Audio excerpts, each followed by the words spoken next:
passou alguma informação nessa terceira investigação sobre que as crianças comiam realmente uma alimentação inferior, diferente daquela que era passada pelo grupo de elite da casa? Não, como dito, é uma comida só para todos.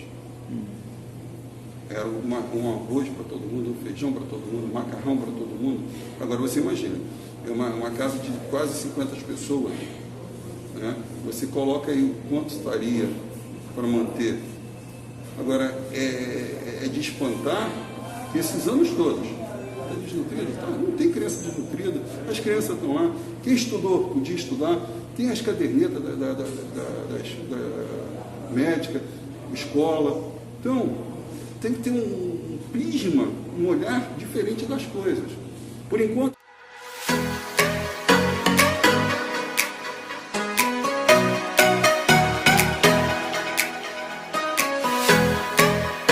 mais uma matéria que envolve o caso Flor de Lis.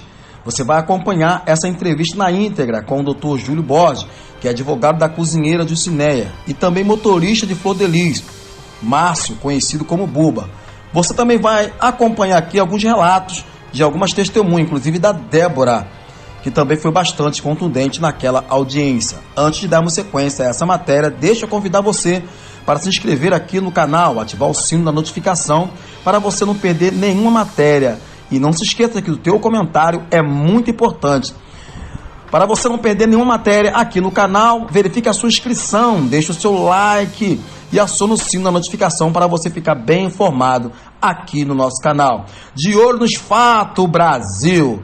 A testemunha Débora, o que testemunhou em defesa do pastor Carlos Ubiraci, filho afetivo da parlamentar, contou que chegou no Ministério Flor de Lis em 2000, a convite do pastor Carlos Ubiraci. Ela congregou do ministério e logo depois ela foi morar na casa.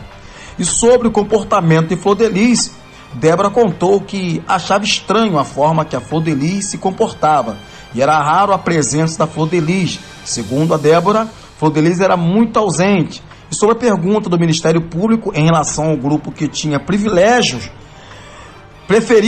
grupos preferidos, ela relatou que Simone era uma das que fazia parte desse grupo, Lohane e alguns outros nomes. Débora foi a cozinheira da casa e sobre a pergunta para quem ela cozinhava, ela relatou que era cozinheira do grupo não favorecido, menos favorecido da casa. O Ministério Público pergunta sobre Carlos Ubiraci. Ela relata que Carlos Ubiraci era uma pessoa bastante amiga, que tinha um bom coração e por ela chegou à casa. E nesse resumo do depoimento da Débora, ainda diz que quando foi morar na casa, a Flor de Lis pediu para que ela levasse seu filho. Em resposta ao Ministério Público, ela relatou que Flor de Lis se preocupou bastante com o filho e que teria que se matriculado na escola. E seu filho então foi matriculado e passou a morar na casa. Débora então passou a cozinhar e ser cozinheira da casa, mas tinha uma preocupação, porque falou para Flor de Lis que não sabia cozinhar comida para granfinos, cozinhar comidas finas. Então Flor de Lis falou para não se preocupar, porque o tipo de comida que ela iria fazer não seria uma comida para granfino. Como relatou, ela diz que então passou a cozinhar para os menos favorecidos. Para Débora, ela quisesse fazer uma comida diferente. Flor de Lis então falou para Débora, se ela quisesse fazer uma comida diferente, que poderia então comunicar a Flor de Lis. Mas isso nunca aconteceu. Infelizmente, a comida especial não aconteceu naquela casa. Dentro da casa, Débora responde ao Ministério Público sobre a questão se Flor de Lis era carinhosa com a vítima, o pastor antes do cargo. Então ela responde ao Ministério Público que a Flor de Lis só era carinhosa dentro da igreja. O Ministério Público então pergunta por que ela saiu da casa e por qual motivo. A Débora então relatou que quando cozinhava na casa e não havia respeito e que, como era cozinheira, a Lohane batia muito de frente e inclusive foi agredida pela Lohane. Tentou usar de autoridade porque era cozinheira e era mais velha do que a Lohane. Ela então segurou na mão da Lohane com muita força. Isso gerou muita confusão. Simone se meteu e agrediu a Débora no rosto. E depois disso, ela ficou trancada dentro do quarto, e que só saiu do quarto pela presença do pastor Carlos Ubiraci. Ela relatou ainda que em setembro de 2008 a março de 2009 foi o período que ela conviveu na casa e que ouviu horrores da Simone, inclusive que a Simone queria matar o seu filho. Terminando esse depoimento, a testemunha Débora, que testemunhou em favor do pastor Carlos Ubiraci, ela relatou que a Flor de Lis só mantinha contato com as crianças quando havia presença de pastores renomados e quando as pessoas iriam visitar a casa, o que não era muito comum. Relatou a Débora. Débora então conta que não era comum essa manifestação ou demonstração de carinho por parte de Flor de Lis para com as crianças e que os demais da casa. Foi um depoimento de testemunha que testemunhou em favor do pastor Carlos Ubiraci. Agora vocês vão acompanhar o depoimento da defesa de Carlos Ubiraci, mais um conhecido como Eduardo, evangelista do Ministério Flor de Lis, filial em Piratininga, que também era tesoureiro dessa filial presidida pelo pastor Carlos Ubiraci. Eduardo relatou que conheceu Carlos Ubiraci desde 2006 em Piratininga, em um dos eventos sobre as contas, as finanças do ministério.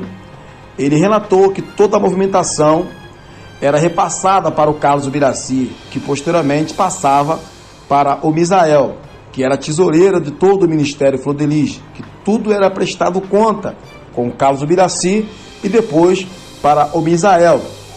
Toda a renda era devolvida para a sede.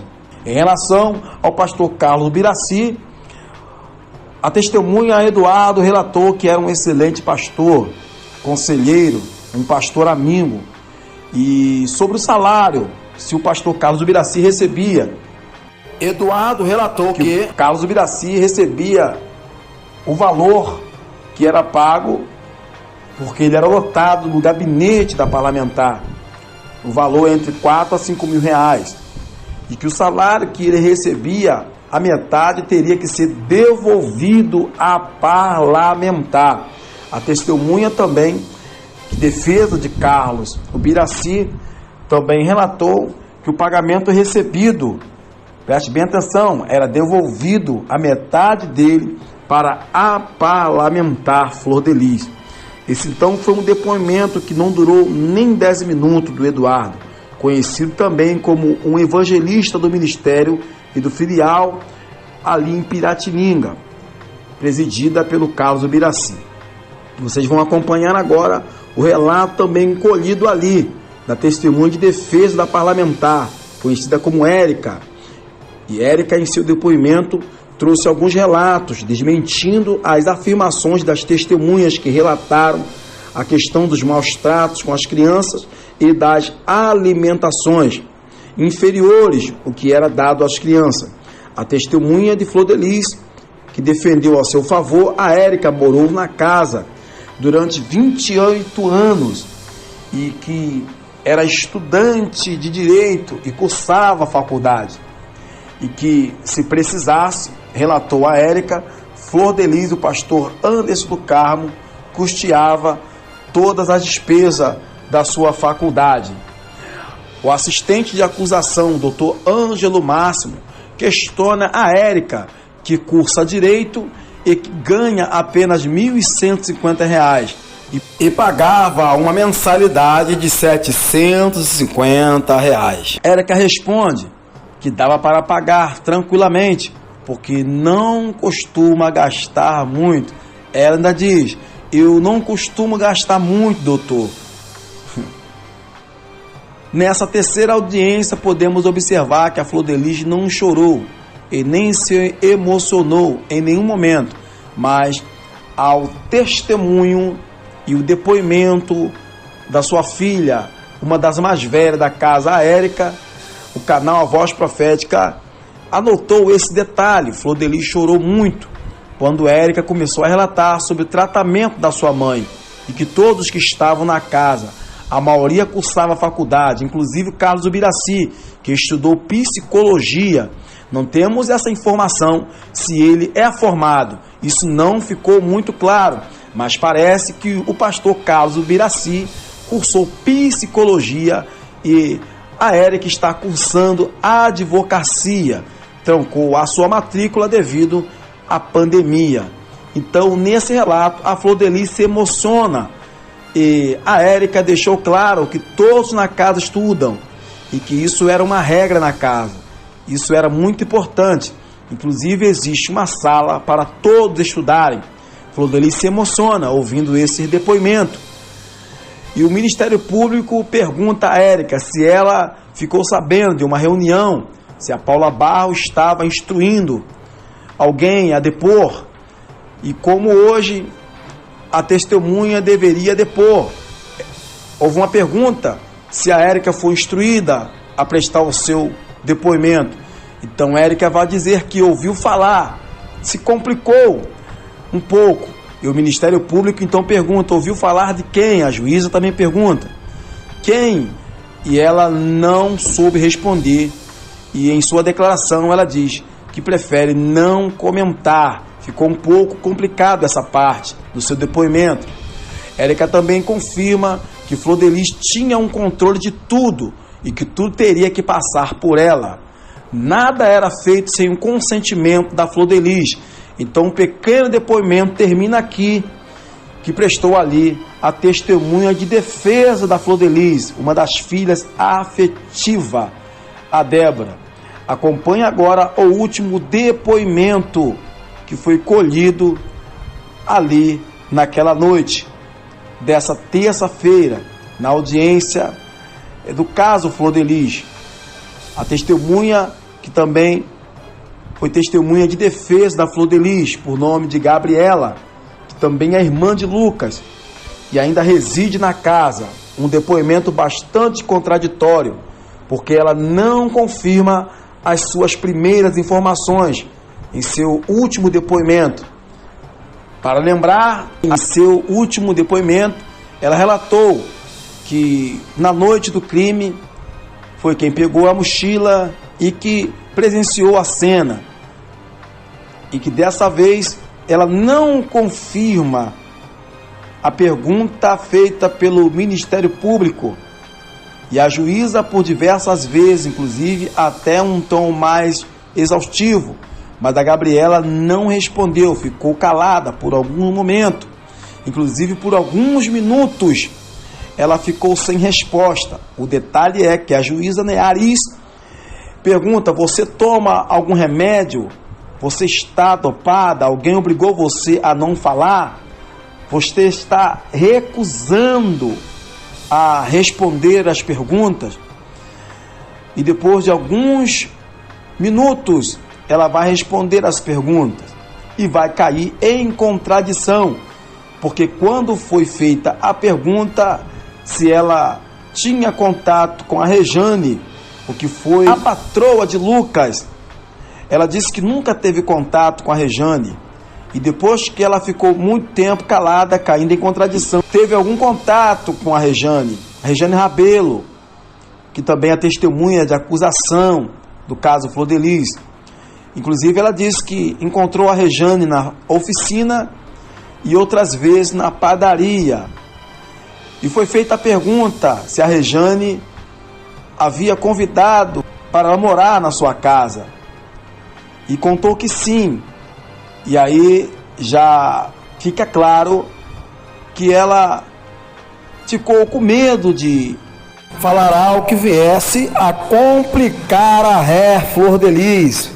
A Gabriela foi bastante contraditório o seu depoimento. Inclusive a juíza Nearis determinou que ela teria que ser acompanhada por alguém ou assistida por algum profissional, porque apresentava ter problemas. Segue agora para vocês a entrevista na íntegra com o advogado dessa terceira fase das investigações do caso Flor de Lis, Dr. Júlio Borges, que vai trazer um detalhe. Agora, não se esqueça de deixar o seu like, porque é muito importante. Se inscreva no nosso canal, ative o sino da notificação para você não perder nada. Segue a entrevista completa. De olho nos fatos, Brasil. Doutor Júlio Braga, bom dia ainda, muito bom dia. Hoje nós estamos aqui e com certeza já está repercutindo bastante essa terceira audiência, mas em relação a essa terceira fase das investigações, a expectativa do senhor em defender o Buba, que é motorista, e a cozinheira de Cineia. O que acontece? Como no decorrer da instrução da primeira fase, levantaram os nomes do Márcio e da Gilcineia. E com isso eles entraram numa terceira fase, na fase de esclarecimento, para ver realmente se são fatos verdadeiros, se são boatos, porque tem muita coisa que disse e me disse, coisa que não está confirmada. Até o que o delegado disse, olha, são coisas que estão ainda, não tem indício suficiente, forte, né, mas nós temos que tirar as dúvidas, tirar qualquer dúvida em relação para que nós possamos sanar o inquérito. Então, elas fizeram lá na terça, prestaram esclarecimento a esse respeito, para justamente tirar as dúvidas. E estamos aguardando o relatório final do delegado, e depois é remetido para o Ministério Público para analisar. Até agora não tem nada de sólido contra os dois, né? Nada de concreto contra eles. Mas como é muita especulações, que toda hora sabe, o Ministério Público vai pedir prisão, mas provas concretas, cabal, contra eles não tem. Com relação à cozinheira de Cineia, existe muita especulação, inclusive até relato das testemunhas de acusação sobre esse fato de envenenamento do pastor do Carmo. O senhor pode falar sobre isso? Tá. Uma casa pelo que a minha cliente disse, de Cineia, era uma casa como você vai no rancho, entendeu? Você faz uma comida só. Nessa comida é para todo mundo. É uma panela só de arroz, uma panela só de feijão. E, como ela disse, eu fazia o prato das crianças. Fazia o prato das crianças e pronto. E depois os adultos tiravam as suas comidas. Até o próprio pastor, ele botava o prato dele. Né? Então ela não tinha esse contato direto de fazer a comida. E ela confessou até que, por exemplo, o suco lá era aquele suco Guaracã misturado e colocava na garrafa de Coca-Cola, que às vezes ele ia pegar, bebia e jogava fora, porque ele não gostava daquele só Coca-Cola. Então você vê, uma pessoa que não tinha acesso nenhum a botar alguma coisa. Se ela tivesse colocado qualquer coisa na comida, todo mundo estaria com problema de envenenamento, porque era uma comida só. Com relação a essa alimentação para as crianças, segundo as testemunhas de acusação, que foram várias, né, até aqui, realmente a sua cliente passou alguma informação nessa terceira investigação sobre que, se houve essa pergunta, sobre a questão das crianças comer realmente uma alimentação inferior, diferente daquela que era passada para o grupo de elite da casa? Não, como dito, é uma comida só para todos. Era um arroz para todo mundo, um feijão para todo mundo, um macarrão para todo mundo. Agora você imagina, é uma casa de quase 50 pessoas, né? Você coloca aí quanto estaria para manter. Agora, é de espantar esses anos todos, indo para o conselho tutelar, você não vê uma criança desnutrida lá, porque todo mundo foi criado, todo mundo bem alimentado, certo? E com a supervisão do conselho tutelar. É muita coisa que vem à tona, vem jogando para denegrir a imagem, entendeu? Nem tanto dos acusados, quanto até da minha cliente, né? Então, a pessoa só pode dizer realmente se a criança está desnutrida. Tá? Não tem criança desnutrida, as crianças estão lá. Quem estudou, podia estudar, tem as cadernetas da médica, escola. Então, tem que ter um prisma, um olhar diferente das coisas. Por enquanto, só estão acusando. Agora vamos ver quando a defesa deles começar a colocar. Eu fico preocupado com a minha cliente porque injustiça sempre existe. Então a gente tem que ficar preocupado. Mas eu estou certo que não tem nada contra os meus clientes. Em relação ao seu cliente, o Buba, que é muito conhecido como motorista da casa, ele era motorista só da Flor de Lis, só do pastor? Qual era a função dele dentro da casa no todo? Como ele disse, ele era motorista da empresa, né? Que ele prestava serviço, então ele fazia um serviço da empresa. Doutor, muito obrigado, tá? Nada. Obrigado.